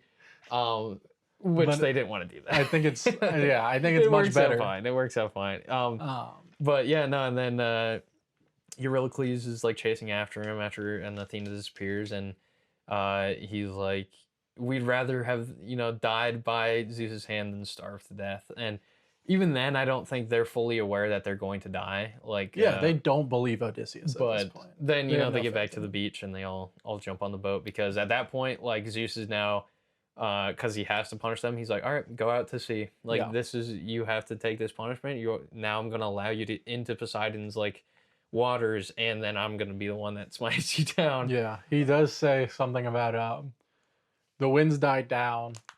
Um, he says something about they were trying to escape, but all it did was put us on Poseidon's ocean Yep, under Zeus's under sky. Zeus's sky. And then it cuts to like this The giant ass storm. craziest storm scene ever. Yeah. Like legit, I'm surprised they didn't have like a seizure or epilepsy warning in the Yeah. movie because it's I don't know. It's like 3 minutes of legit just flashbangs in your Yeah, face. and just like, fucking loud. it is loud, Yeah. and you just get it. You barely see anything really, but you see the boat as it's tearing apart. You hear the wood creak under all the strain, and then eventually you see the boat get struck by lightning, split in half, and Odysseus is the only one on the side that makes it, and you get this very quick, but it's I think a pretty nice and important scene of like the crew members kind of realize maybe not entirely that Odysseus was right the whole time, but they're like accepting their fate. Like Yeah. you have Eurycles underneath the mast, and he just kind of like, and then he Right. closes his eyes and like prepares for it. And then you have the two. I don't know if they were brothers or whatnot for the characters, but they basically like hug it Yeah. out, and that's like the last. It's nice that you don't really get to see them like fully just die. Like they are just they get swept out to sea and they die. And I will say it's nice because it kind of flows into what Athena was talking about to him about it's not his fault, it's like their fault, where Eurycles is like shouting. He's like, "You have to pray to Poseidon, like Yeah. say your forgiveness or whatever." But they don't realize that like at that point it wasn't even him. Yeah. Like he's not the reason that they're getting punished at that point in time. Yeah. Like it's like an everything, you know, like Yeah. it's everyone's fault there. He's just the fortunate one that has the favor to survive it, Yeah. basically. Yeah, no, and then after that he drifts on to Calypso's Island, and that's where like a good chunk of the movie is kind of based at, is him just talking to Calypso. Um, which kind of, this gets into a further like character disconnect, is he seems like kind of chill. Like it's almost implied that he's like okay with living there, not because um the lotus flowers that they decide to add in are making him forget about his family, but he like wants to forget about like basically his PTSD. Is Mm. kind of like how they framed that part of the movie, which I mean, he's supposed to, like his whole thing is he's supposed to be super devout to his wife like the whole time. And like every year that he's on Calypso's Island, he's like, I want to go home, I want to go home, and he's almost like like sobbing, like Yeah. in a lot of the tellings of it is he's very sad. Like she is literally um like a warden, basically. Like she's trapping him on the island for her own benefit, basically. And then she eventually lets him go because Zeus like wills it. Yeah. And that's where you get the thunder in the sky, and then she's like, okay, you gotta stop eating the lotus flowers, like I have to let you go. Yeah. Which is crazy. But yeah, I think I wrote down who I try to get as many actors in as I could here. Theron. Yeah, Charlize Theron. Does a pretty good job. I mean, Yeah. it's not like she had a lot of weight to carry, which is There's just not a lot of screen time for Yeah. Calypso, really. exactly. But I think it works out great. She has like a very caring presence that she brings to the character of, which is kind of nice, because I think the movie would be really weird in modern day of like, yeah, this woman is literally like a kidnapper, this Yeah. nymph, because that's it, she's not like a human, right? Right. But yeah, and then she gives him the option like, yeah, you could stay here forever, you'd never have to like worry about all that pain and whatnot. And he's like, no, I gotta go back to my Yeah. wife, dude. Like I gotta get back home. Yeah. Which is where we find out he's been on there for, I believe, 7 years. 7 years, yep. And we Been gone for a get while. he collects pieces of his boat every day to build a raft. Yep, and he doesn't even know that, or like it's said that he doesn't know that it was his boat that crashed, because he's Yeah. always like, "What happened to my man? What happened to my boat?" Yeah. But And we get her telling him, go out there, accept your punishment, don't try to fight it. You need to take your punishment, but Zeus won't let Poseidon kill you. He goes out there. There's some waves. He kind of just rolls off into the water. yeah, it starts getting like choppy, and he's like, "All right, here I go." Yeah, and he he like just kind of tumbles just in. tumbles in, and then at that point he just washes up on Ithaca's shore, and then Yeah. Athena's there to greet him and give her give him her robe, kind of. Yeah. It's not actually what happens, but I thought that was kind of funny that he just like, oh, look, a robe. But yeah, and he washes up, and she's like, what, you don't recognize your own home? Yeah. And it's like, he's been gone for 20 years, man. Like, and he probably thought he was gonna die, even though they said he wasn't. So Yeah. Which now I think is a good time to kind of get into Telemachus's story. Yes. As funny as it is, we've been talking about like Odyssey, I'd say like the 2/3 of what Yes. make up the movie at this part. The other third is Yes. Telemachus. I will say his stuff doesn't carry nearly as much weight as Odysseus's does. He kind of just goes to talk to John Bernthal and then comes back is really most Yeah. of what happens. I think there's nice parts about it, right? Because he obviously is being like hunted down by these suitors the whole time, Yeah. and he doesn't really he is young and sheltered to the point where he doesn't really know what like the world is like, and so he goes and he's kind of expecting like John Bernthal's character to be like to tell about like these grand adventures, basically like these big stories a little bit. He's tired of hearing the bards sing the song. He wants to like actually know. And Menelaus is like, yeah, your dad was the smartest guy I ever knew. He like basically we wouldn't have won without him, that kind of thing. But he's like, I don't know anything about him. Like things aren't good just because we won, basically. He's like, my brother, he doesn't talk about it, but his wife Helen brings up, he's like, my brother got murdered by my sister-in-law. Which it is important to point out that it's his brother Mhm. who married Helen of Troy's sister. Yes. So there is like kind of the reason Helen of Troy is seemingly pushing him to tell about it is because like tell this kid like what is happening, like what Yes. this is really like. Yes. And John Bernthal is of course against it. He's like, I'm not gonna talk about my No, brother. He no, starts don't. yelling about it. But that is like a kind of tense scene as well where she's like she very clearly wants him to hear like look at what these people do. Like Um there's evilness going on, yeah. and that, I mean, ties back to what we were talking about with like the women have no power thing. I mean, this is Helen that we're talking about. Like this is who the war was fought over, at least in the original telling. They kind of try to throw in that like it was about trade routes or something in this, which is that's not part of the story at all. That was just like a thing that they added. But like even she like is now just not devolves, but like uh degraded down to just like a wife. Yeah. Like she doesn't really get anything, and of course they show like the domestic abuse kind of backstory there, which I don't know how accurate that is to source material, but it's good for the movie anyway, because it like you can tell that she does actually care about Telemachus and like him figuring stuff out, Yeah. because even at the end she hugs him and she's like, give Penelope my best and whatnot, Yeah. because she understands Yeah. like what's going on there. And yeah, it's a nice little scene. He that's where we get like, I believe that's the part of the story where, or the part of the movie where we actually get like the visuals of the besieging of Troy, where Yeah. they're like sneaking. They get out of the horse, and he's like, yeah, no, people were dying at the bottom of the horse as we were in there. Yeah. Um, Which that's all fantastic. it's great. It's great. And honestly, like a nice little physical performance that I saw from Matt Damon and John Bernthal for sure. I didn't really notice it in the other people, but as they get out of the horse, they even go as far to do the physical acting of like, we've been in this horse for like weeks. Like our legs aren't steady. Yeah. So like they land and they're like wobbling around and stuff like that. They can't like fully walk right. Yeah. And those are the only two that I noticed did it, but it's such a nice little like addition to tell you how like invested they were at Right. that point. And then obviously it's like a great little retelling of the the falling of Troy as they sneak out, they open the gates, let everybody in, and it's like very tense. They have like the nice music going and everything.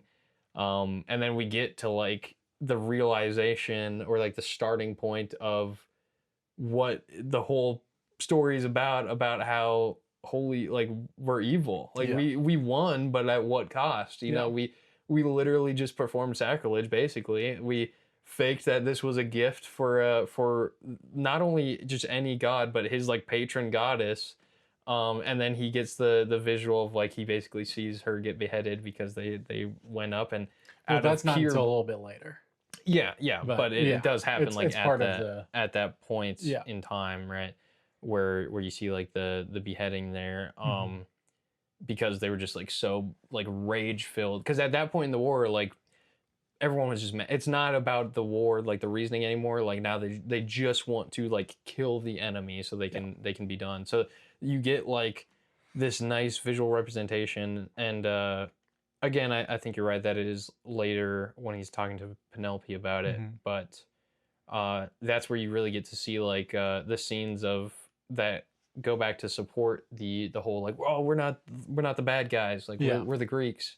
Well, yeah, it is like it's kind of a telling of like John Bernthal does not regret what happened Yeah, at no, I all. mean he's a warrior through Yeah. and through. He's like a general. So Yeah. when it's his story, it's badass. They're Yeah, it going was through, they're doing awesome. all this, and yeah, it's not until later when we get Odysseus's side, which is a much different telling of it, and it even Yes, shows through just how it was shot, how it was for played sure. out. But um, that's for a little A later. little later. But Back to Telemachus. yeah, And then we get the scene of him trying to get back after he learns about that. Basically what he learns is that like it doesn't really matter if his dad is dead or alive. Like he has to get back and boss up yeah, essentially, because that's like he's the only one that can save his mom and Ithaca these suitors. At least that's like what is told in the story, and we get him going back. I can't remember what island he goes to They stop at. Pylos, I believe, is the one he to stops pray at. at Athena's Yes. temple, Yep. which Odysseus finds out about through John Leguizamo's character, the cattle herd, Yep. jumping around for the last like 2 bits of the This is- jumping around. Well, that's the thing is like the movie jumps around too, Yeah. so it's kind of hard to get Yeah. it exact. But he goes up, Odysseus goes up, talks to the cattle herd. He tells him Telemachus is looking for news on Odysseus pretty much. And he starts asking me, like, oh, where did he go? He tells him he went to Sparta, whatever. I forget exactly what Odysseus yells out. At this point, he's in disguise as a beggar. he says I was sent from someone. Yeah. I can't remember if it's like the head maid. It's someone that he knows. Yeah. That Telemachus knows. So Telemachus tells them to go bring him in. Mm-hmm. So they go Into the temple. into the temple. They're giving the assassin gives both Mentor and Telemachus Some wine to drink. And Mentor drinks it, but before Telemachus does, Odysseus. the beggar walks in. Yeah, the beggar. And he's like, "Oh, he has a message for me." We watch Mentor die, and then the camera turns and we see the assassin. He has a sword out now. He's like, "Old man, get out of here! This is your last chance. I already Yeah. spared one old man." And Yeah. And badass fight scene. yeah, Just you just get to good. see how like it's important, the distinction, and I don't think you really get it a lot up until that point where like being a warrior from Troy, and honestly just a Greek warrior in general, like you were leagues above like the common people. Mhm. Right? Like it's not supposed to be like the suitors are not supposed to be a physical threat ever. Because they're all just like posh, like pampered men Yeah. that just came from different areas. And like that's when you really get it that like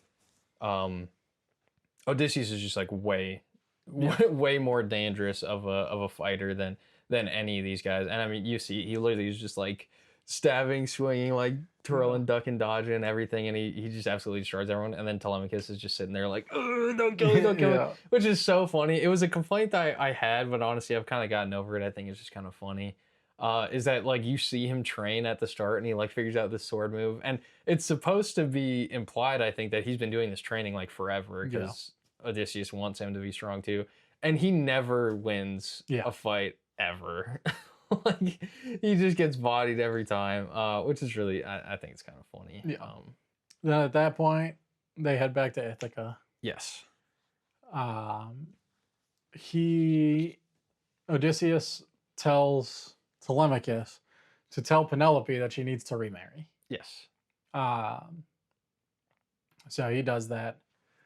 I don't remember if there's anything really in between. We do get a great scene from Anne Hathaway, where she's telling him like Telemachus is pretty much telling her like the throne's been empty for too long. Yeah, I have to take it. You have to get married and basically leave. Yeah, is what his plan with Menelaus was. Yeah.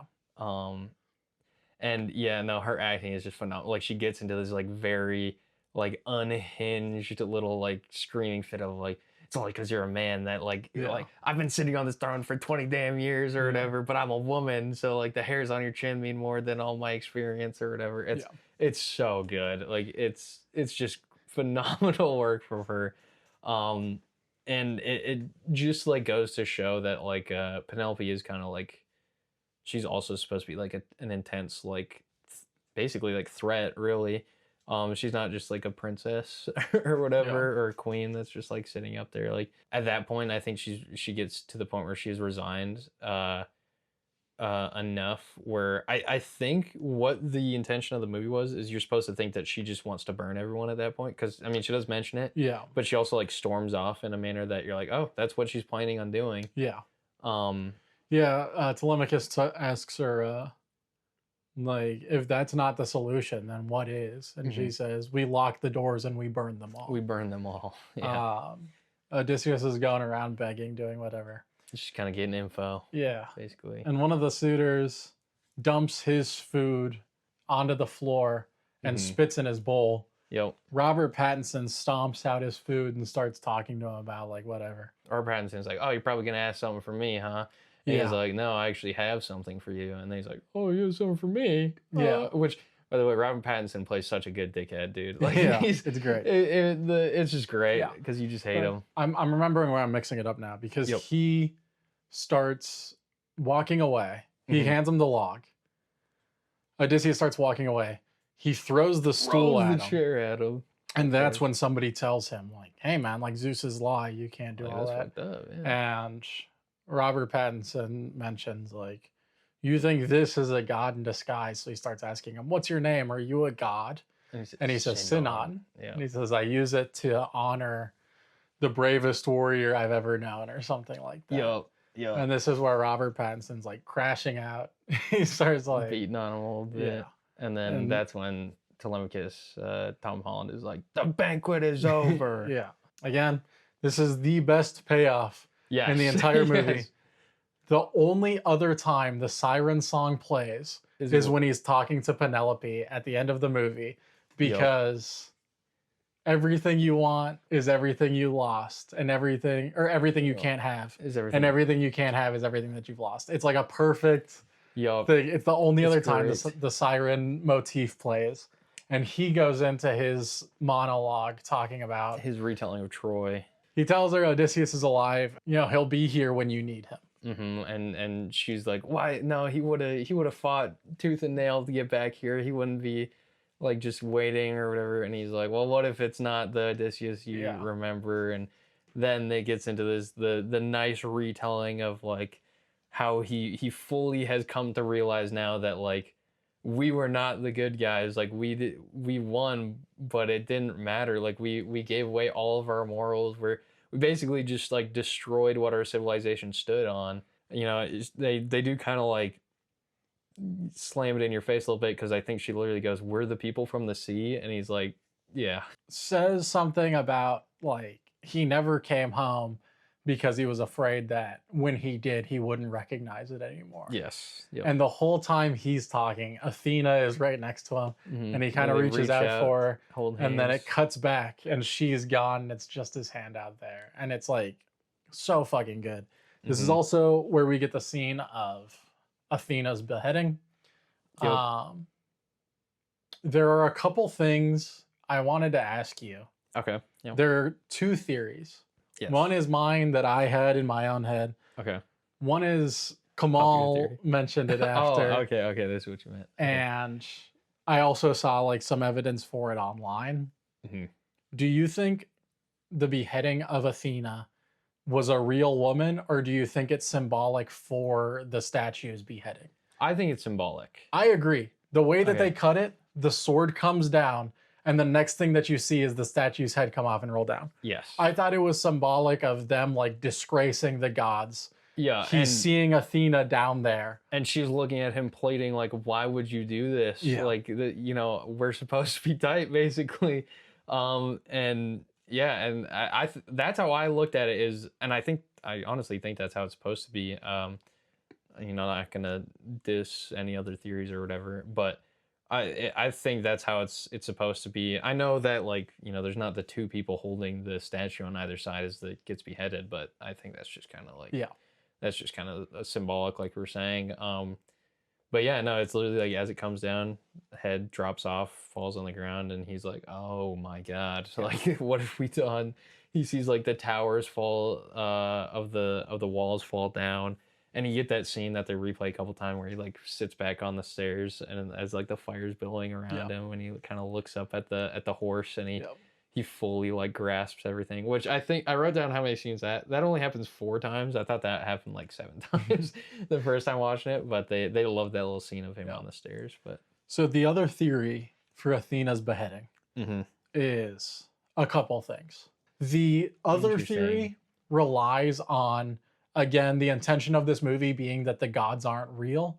Yeah. And that by violating Zeus's law, he kills Athena, a god in disguise. I see. So the reason that he keeps on seeing her face is because, like, that's the symbolism of violating Zeus's law. The entire reason for Zeus's law is that you need to treat people with hospitality because what if they're a god in disguise? Hmm. So the reason that she shares the face of the woman who was killed is because in his eyes, that's like symbolic of we broke Zeus's law, we've killed a god in disguise.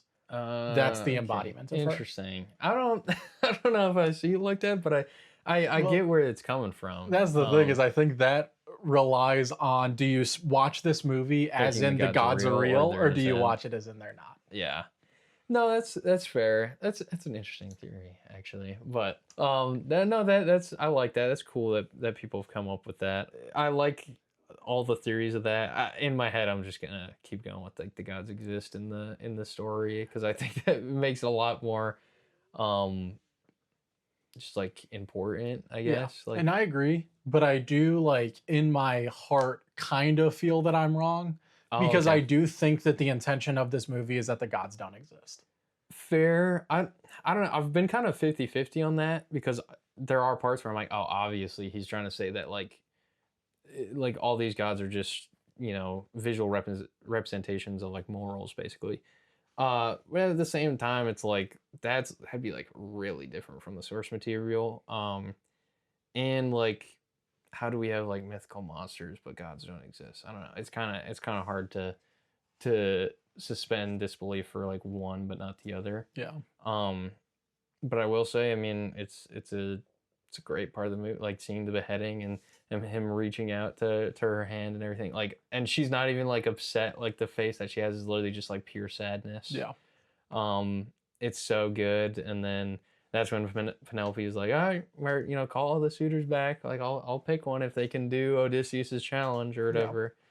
Which I think the intention is he'll be here when you need him. Yes. So she's like, then do it tomorrow.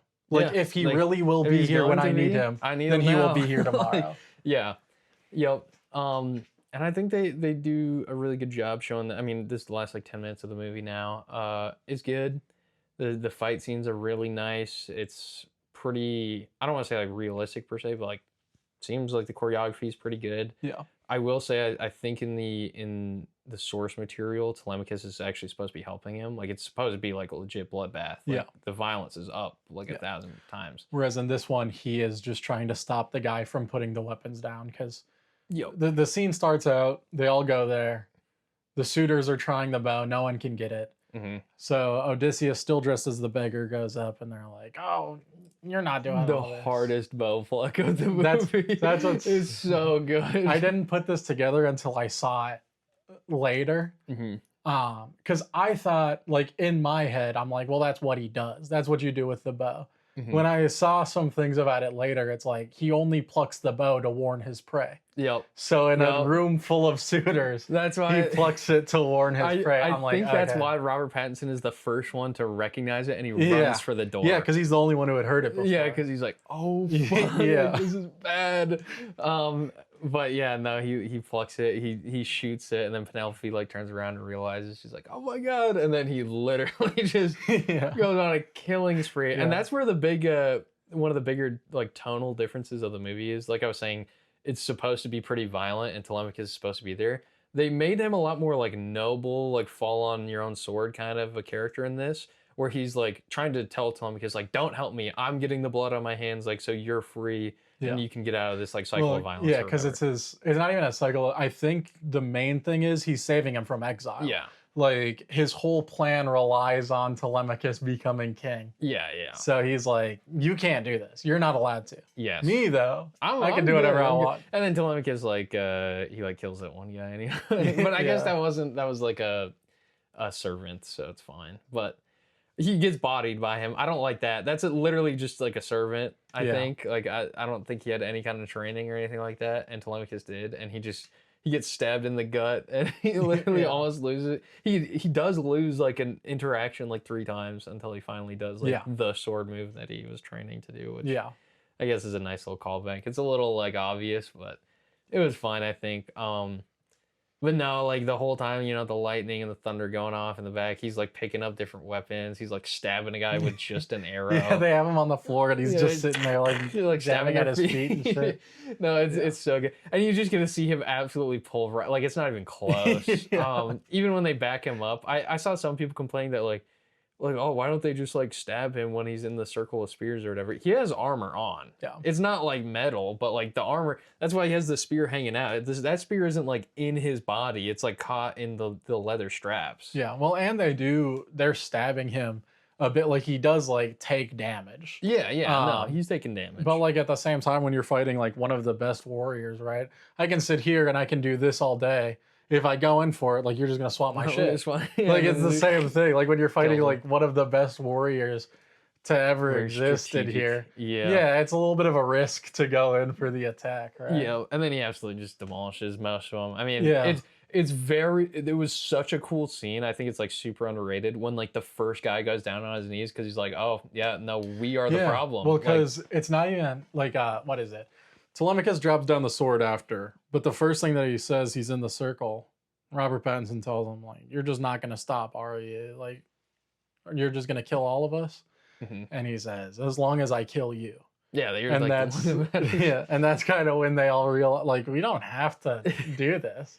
Yeah, no, I was also looking at it like they realized like why he was coming back to do that is because they were. I'd like to think some of them were like realizing, oh, we were abusing Zeus's law, Right, for sure, and that's Um, 100% a part of it as and well. Because so like that's if we atone for it, not really atone for it, but like we shouldn't be fighting this because we're in the wrong. And right. that kind of Because thing. I mean, that's like a thing that they say a few times is like, I think Telemachus asks John Leguizamo's character, he's like, "Oh, what do you think my father would do?" And he's like, "You'd Oh, fucking kill him, we kill everybody. Yeah. Yeah. And that's like the thing about that part, like the end of the movie, it's obviously great. There's just not much to say because it's just great fight scenes. It's just fight scenes back to back to back, and yeah, it's good. And then he shoves the log in his mouth. Yeah, and he he's like, gets- "Here's your shame back." Yeah, when you get yeah, when yeah. you get to Hades, tell Sinon I gave you your shame back. Yep. And then then he he's kills and then him. he's coming or he's going west or whatever. Yeah, then It does end like crazy fast, and they do like.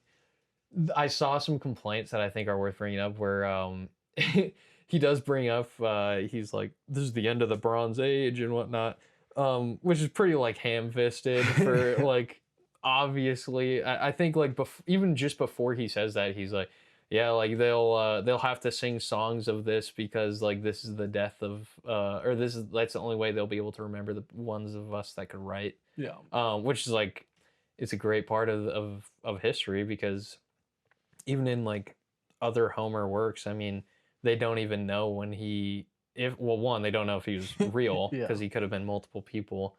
But they also don't even know when he was from because that literally was part of Greek history is they just forgot how to write. Like they only had oral tradition or oral, like the ability to pass down stories orally. Like no one knew how to write after the fall of the Bronze Age, but it was just very very crazy to be like as a person in the Bronze Age he goes, yeah, this is the end of the Bronze Age. Yeah. It's like, oh, okay, that's gotta